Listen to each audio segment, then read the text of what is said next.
Hello there. So in this video, I'm going to be talking about a poem called Children of Wealth by Elizabeth Daryush.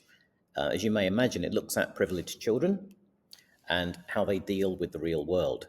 Daryush was actually one of those children herself. Her dad was the poet laureate Robert Bridges. However, after living in Persia for a few years, her attitude and approach to poetry changed, and she became much more interested in social justice and more cynical about the upper classes. And this particular poem is a great example of this.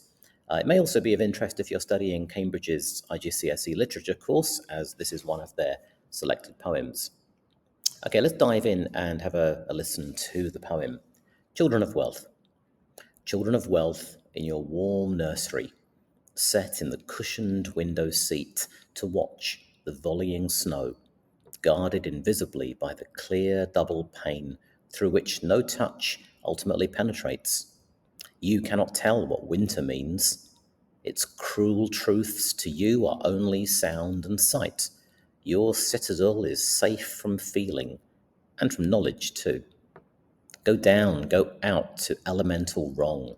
Waste your too round limbs, tan your skin too white. The glass of comfort, ignorance, seems strong today. And yet perhaps this very night you'll wake to horror's wrecking fire. Your home is wired for this in every room. Okay, now let's have a look at this in a bit more detail. The poem starts by addressing these privileged children directly and creates a sense that they're safe in a warm, protected environment. We see this through the warm nursery and its cushioned window seat. Now, cushions are designed, obviously, to protect us from harder surfaces, and in this case, it looks like it's a symbol for protecting the children from the hard, harsh outside world. Look out also for the soft vowel sounds here, and the warm nursery and the window seat where they watch as well. Lots of very soft W sounds there to show how protected and insulated, literally, they are from the real world. Now, the second line ends with an enjambment and the word watch, which makes us pause on that word. Now, we may expect children to go and play in the snow, but no. These children only get to watch from a distance. The fourth line describes the snow as volleying. Now, you may think of a volley as a football term, but it's also used to describe a military move, and that means it's a move where everyone has to shoot in the same direction. And if we know this, we can imagine how the snow is kind of personified to give the impression that it's attacking everyone with its ferocity. However, everyone, of course, apart from the children of wealth, who are guarded invisibly from this by that double pane window. Now, double panes means there are two pieces of glass used to keep the heat in and the cold out. The window is also a striking image, especially though as it physically and metaphorically keeps the children away from the real world. Now, Daryush reminds us that there's no chance that the children will get to touch or play in this snow, as normal children might. The line, "You cannot tell what winter means," is interesting for a few reasons. Firstly, there's another enjambment, so we pause on the word tell, and that's important because telling and knowing are very important parts of childhood, but these children are being prevented from knowing anything real by their protected room. The cruel truths are merely sound and sight, not knowledge. It's like they're watching the real world as we might watch television or a movie through a screen. As we move on, Daryush tells the children that their citadel is safe from feeling.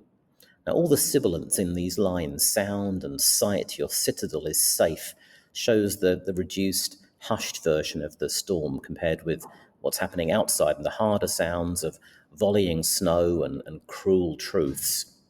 Now, a citadel is another war word, meaning a fort, and that gives the impression that their home is some kind of prison almost, where the outside world is kept at bay and they are kept in comfort in those fancy cushions. Not only are the children safe from the storm, they're safe and distant from any kind of true emotions or knowledge.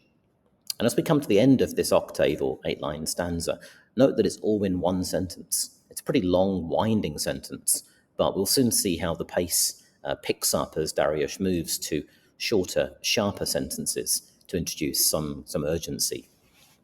Now, the next 4-line stanza changes the tone immediately, kicking off with an imperative verb. It tells the children to go down, go out. And this repetition shows the need for the children to really take action. They're told to physically embrace the world and do something about those two round limbs, and do something about that pale skin colour as well. In fact, everything about their world up till now, if we look back at it, has really lacked colour. And they may be pure in that sense, but they're also very dull and vacuous, according to Daryush. Now, line 11 talks about the glass of comfort, and glass is another form of window, of course, that isolates these children from reality. A glass is also very easy to break, and this serves, therefore, as a warning to those who live inside such places. This warning grows pace, it gathers pace as we move on. It may seem strong today. Note how the enjambment again leaves us kind of hanging. And this, together with the word seems, suggests that it's actually not that strong at all. In fact, it sounds like she's predicting disaster, and disaster very soon. And we then move on to this last two-line stanza and are actually introduced to the shocking idea of disaster and the fact that the children may wake to a burning home. Perhaps the warm, cosy nature of their house has become too warm, or perhaps the fact it's wired for this suggests a self-made disaster that's waiting to happen. We don't know who started the fire. Maybe it's a fault with the house, or maybe those with money are under attack. Maybe even the fire is just simply a metaphor for the desire to break free from this control that the children will inevitably feel at some point in their lives. Whatever it is, this fire spreads very quickly, much like the end of the second stanza and how it flows into the beginning of the third. Now, trying to keep children wrapped up and away from danger is bound to end badly, and here we see the consequences. Those in the higher echelons of society may want to do everything they can to protect their children from the realities of life, but by doing so, those realities will do more harm in the long term. Now, another thing to look at here that's of interest is the poem's form or structure. I have a little graphic here to demonstrate this. It's a sonnet, or a 14-line poem, but quite an unusual one. Normally, there are two kinds of sonnet, Shakespearean sonnet or English sonnet, which goes with a 4-4-4-2 formation, and Petrarchan, which goes with an 8-6 combination.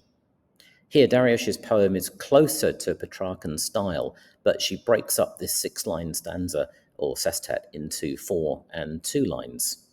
Now, usually there's a problem introduced in the first part of a sonnet, and this is sorted out and solved in the second part. And in this case, where we'd expect the sestet to be. And that is pretty much what happens here. It also helps that the octave, the first 8 lines, is all one long sentence. So it's pretty obvious where the turn or the change is. What is rare is that the final sestet is split into 4 and 2 lines. Daryush didn't really mind playing with the rules now and again, though. And maybe this shows the kind of growing sense of urgency as the stanzas and even the sentences get shorter and shorter. Another nice touch here is the rhyme scheme. Petrarchan sonnets usually go ABBA, ABBA, as a tribute to the Swedish pop band ABBA. I'm joking, they don't really. But that is the usual pattern. Here, though, we have an AB or AB, AB, AB all the way through, which is an alternating rhyme scheme. Now, given that the whole poem is really about being separated from the world and isolated, it does kind of seem quite fitting and makes sense that the rhyming words in each line here never actually get close to one another. So there we have it. I hope you found this particularly useful. If you did, feel free to like and subscribe. Thank you for watching.